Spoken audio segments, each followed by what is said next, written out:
Et donc, bien, bonjour à tous. C'est moi qui ai la charge de vous présenter, de refaire un petit rappel sur, on va dire, une description un peu générale de ce qu'est Climessence. Et donc, Climessence, c'est donc un seul outil, mais qui est composé de deux approches. Alors, ça marche. Hop, voilà. Donc, on va commencer par une description un peu générale de l'outil pour revenir sur ce que Climessence. Donc, la date de mise en ligne de la première version remonte maintenant à un peu plus de 4 ans, c'était en décembre 2020. Et donc, à la base, Climessence, c'est un outil d'aide à la décision qui a été conçu, en fait, pour essayer d'aider les gestionnaires forestiers à faire un choix sur les essences forestières qui sont potentiellement intéressantes dans un contexte des changements climatiques. Alors, initialement, la cible principale, c'est donc le gestionnaire forestier, mais on a vu que finalement, ça pouvait intéresser toutes les personnes qui pouvaient être intéressées prendre des décisions sur des choix d'essence forestière. Donc, Climessence, en fait, cherche à travers ces deux modules à essayer de répondre à deux questions. Donc, une première question qui est sur l'état actuel des connaissances sur les essences forestières, alors celles qui sont actuellement présentes en France, mais aussi celles qui sont potentiellement intéressantes pour le futur. Et ensuite, il y a la partie donc modèle IKS, qui est plus un modèle de compatibilité climatique et donc qui cherche à présenter les évolutions potentielles d'aires de présence d'essences forestières. Alors, donc, comme je viens de le dire, Climessence, c'est un assemblage de deux outils qui sont différents, mais qui restent très complémentaires. On a d'un côté donc ce qu'on appelle les fiches caravanes, les fiches espèces, qui sont des fiches regroupant donc les connaissances actuelles sur un grand nombre d'espèces et qui sont divisées en 37 critères.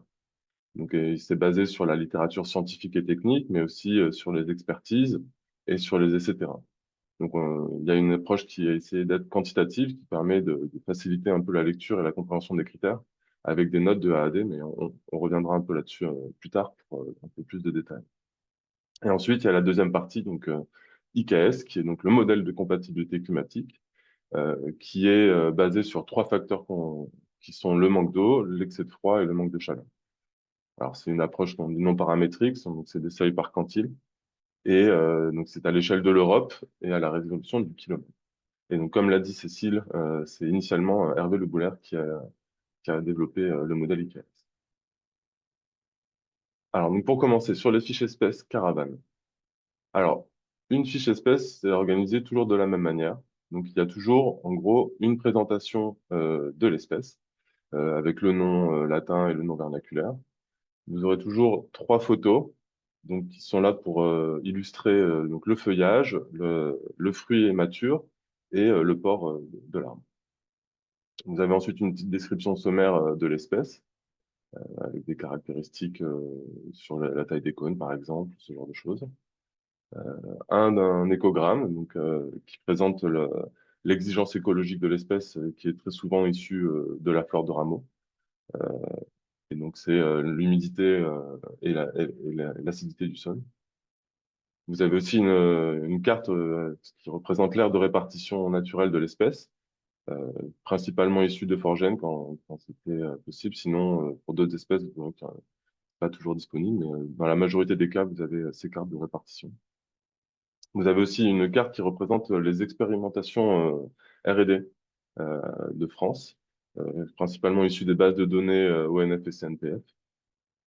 Et ensuite, vous avez à gauche, dans le menu de gauche, les 8 thèmes principaux qui est les 37 critères. Alors, si on regarde un peu plus dans le détail comment sont décrits chaque critère, vous avez à chaque fois donc le nom un peu général du critère. Par exemple, ici, la résistance au grand froid ou la résistance au gel précoce. Vous avez un petit cartouche qui permet d'avoir des informations un peu plus détaillées sur le critère lui-même. Vous avez donc les notes de A à D, avec A étant la meilleure note, D étant la plus mauvaise, et I quand on n'a pas d'informations sur ce critère. Vous avez ensuite une note de fiabilité qui va de 0 à 3 et qui dépend en fait de la concordance des sources. Si toutes les sources vont dans le même sens, vous avez une fiabilité forte, mais s'il y a des dissonances, enfin, des avis un peu divergents sur les sources, ça peut faire baisser la note de fiabilité. Vous avez ensuite l'origine de l'information. Est-ce qu'on a une information qui est plutôt tirée d'expertise, plutôt tirée d'expérimentation sur le terrain? Et enfin, vous avez des références bibliographiques numérotées que vous pouvez retrouver à la fin de la page, dans la partie bibliographie. Alors, il y a la possibilité sur ces fiches-là de pouvoir faire des comparaisons d'espèces. Donc, vous avez la possibilité de sélectionner jusqu'à 5 espèces maximum et donc de valider votre choix. Et ça vous donnera la liste d'ensemble des critères par thématique. Et à chaque fois, vous verrez les différences qu'il peut y avoir pour les notes pour chaque critère. Donc, on retrouve nos notes de A à D. Et toujours pareil, l'indice de fiabilité. Donc, ça permet de comparer les espèces entre elles.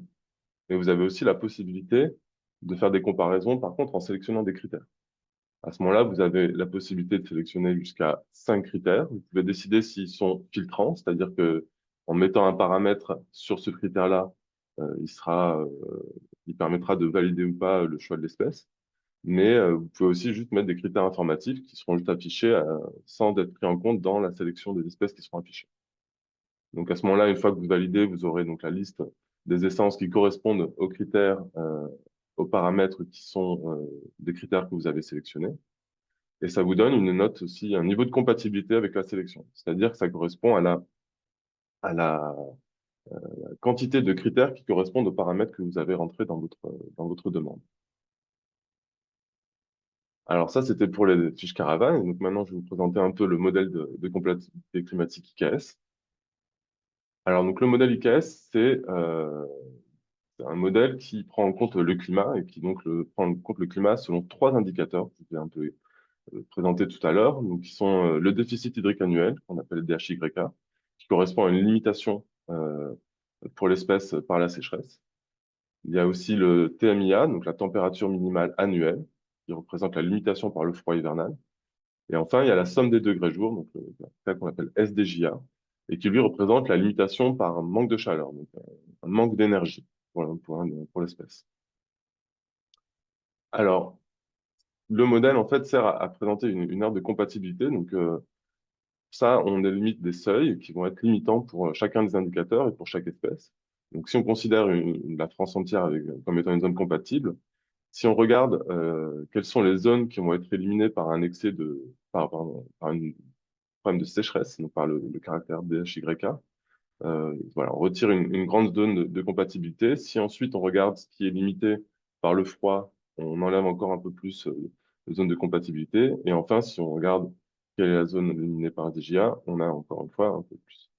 Et donc tout ça, mis bout à bout, ça nous permet de déterminer donc, des zones de compatibilité pour l'ensemble des 3 critères pour les 3 indicateurs. Et donc, vous voyez ici, vous avez en vert la zone qui est compatible et la zone qui est incompatible pour au moins l'un des critères, quand le seuil est franchi pour au moins l'un des critères. Alors, les seuils sont calculés à partir des données de présence des espèces. Et donc, on utilise pour ça les données des inventaires forestiers nationaux européens. On a besoin d'avoir une certaine représentativité de l'espèce. Donc, il y a une sélection qui est faite pour les espèces pour lesquelles on a suffisamment de points et qui sont répartis dans suffisamment de pays qui correspondent qui représentent un peu la distribution naturelle de l'espèce. Et on utilise ces données pour calculer pour les seuils, pour chaque seuil indépendamment. Alors, ça nous permet derrière d'établir des cartes, donc, et d'utiliser les projections des scénarios du GIEC pour estimer quelle sera la compatibilité climatique pour l'espèce dans le futur. Et donc, on a ce type de cartes qui seront affichées. Vous avez l'état actuel donc de l'espèce. Ensuite, vous avez pour un scénario 1 la compatibilité climatique estimée. Et enfin, pour un autre scénario, la compatibilité climatique future. Donc, vous voyez, il y a des évolutions. Alors, il y a une autre possibilité pour l'outil, enfin, pardon, un autre module dans l'outil Climessence qui est l'analogie climatique et qui est donc une approche qui permet de savoir où trouver aujourd'hui le climat futur d'une région cible. Alors, si on reprend une carte de France, si on sélectionne par exemple cette région, Et on aimerait savoir quel sera, où est-ce qu'on peut trouver aujourd'hui le climat futur qui sera dans cette région. Et du coup, en bleu, vous avez donc en bleu clair les zones analogues pour aujourd'hui par rapport au climat futur de cette zone. Et en bleu foncé, c'est donc les zones analogues en, en région forestière, en zone forestière. Alors, bien évidemment, le modèle IKS, ça reste un modèle, donc il a des limites. Il faut prendre en compte quand on cherche à utiliser Climessence et surtout quand on cherche à interpréter les cartes qui sont présentées. Donc, une des premières limites, bien évidemment, c'est que c'est, comme vous l'avez vu, c'est un modèle qui est basé sur seulement 3 indicateurs et donc il prend bien évidemment pas en compte de nombreux facteurs. Typiquement, les facteurs qui sont en lien avec le sol. Donc, par exemple, le tassement, les richesses minérales, tous ces paramètres-là sont pas pris en compte, donc il faut l'avoir en tête quand on interprète. Vous avez aussi qui est au risque abiotique, parasites, scolytes, calarose, mais aussi au risque abiotique, typiquement les incendies, les tempêtes, les impacts humains. Il n'y a pas du tout de sylviculture dans un IKS ou d'occupation de sol. Les microclimats avec les effets de versant, la topographie, les neiges lourdes et les événements extrêmes comme les épisodes de sécheresse extrême ou les canicules. Alors, c'est là où c'est intéressant d'avoir les deux approches sur Climessence, c'est que du coup, les fiches espèces caravane peuvent permettre de pallier à ce manque dans le modèle IKS. Donc, c'est important de pouvoir faire le lien entre les deux et c'est vraiment complémentaire. Alors, il y a une autre limite du modèle, c'est que les cartes IKS sont à l'échelle du kilomètre. Donc, ça va fortement influencer la possibilité d'utilisation des cartes et surtout euh, l'échelle à laquelle on peut utiliser ces cartes. Donc, pour France entière et échelle du département, c'est des cartes, une échelle qui est totalement adaptée. Quand on passe à l'échelle du massif, on devient un petit peu limite. Mais par contre, c'est pas du tout adapté pour regarder des résultats, pour interpréter à l'échelle de la parcelle, par exemple. Donc c'est un modèle corrélatif. C'est donc ce qu'on caractérise avec ce modèle-là, c'est la présence des espèces. Il n'y a pas de dépérissement ou de dépérissement. Donc faire attention à ça. Une autre limite qui est liée aux données d'entrée. Donc on peut faire attention à la qualité des données, au degré d'incertitude associé à ces données climatiques. La carte de réservoir utile qui est utilisée dans le dans l'outil et aussi à prendre à doser avec la qualité. Et ensuite, on a bien évidemment les données de présence qu'on utilise qui sont à modérer vis-à-vis de la qualité et de la densité de ces données. Donc, on peut dire que le modèle IKS, finalement, il permet donc de visualiser l'impact des différents scénarios de changement climatique, qui est bien basé sur la présence des espèces à l'échelle européenne et à des échelles spatiales qui sont assez larges, en ne descendant pas, comme je vous l'ai présenté, en dessous du massif forestier. Donc, s'il y a volonté de descendre un peu plus dans une résolution un peu plus fine, il y a d'autres outils qui existent. Alors, par exemple, je présente ici Zoom 50 qui est issu, qui utilise les données IKS pour faire une descente d'échelle.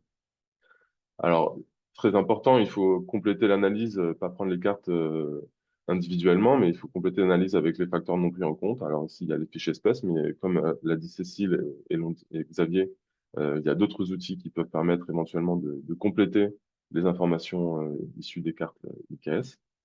Et je redis encore une fois, IKS, c'est un modèle de présence et c'est très différent d'un modèle de périssement. Donc, il n'y a pas de dépérissement. Il peut y avoir des dépérissements observés dans des zones compatibles parce que l'outil n'est pas fait pour ça.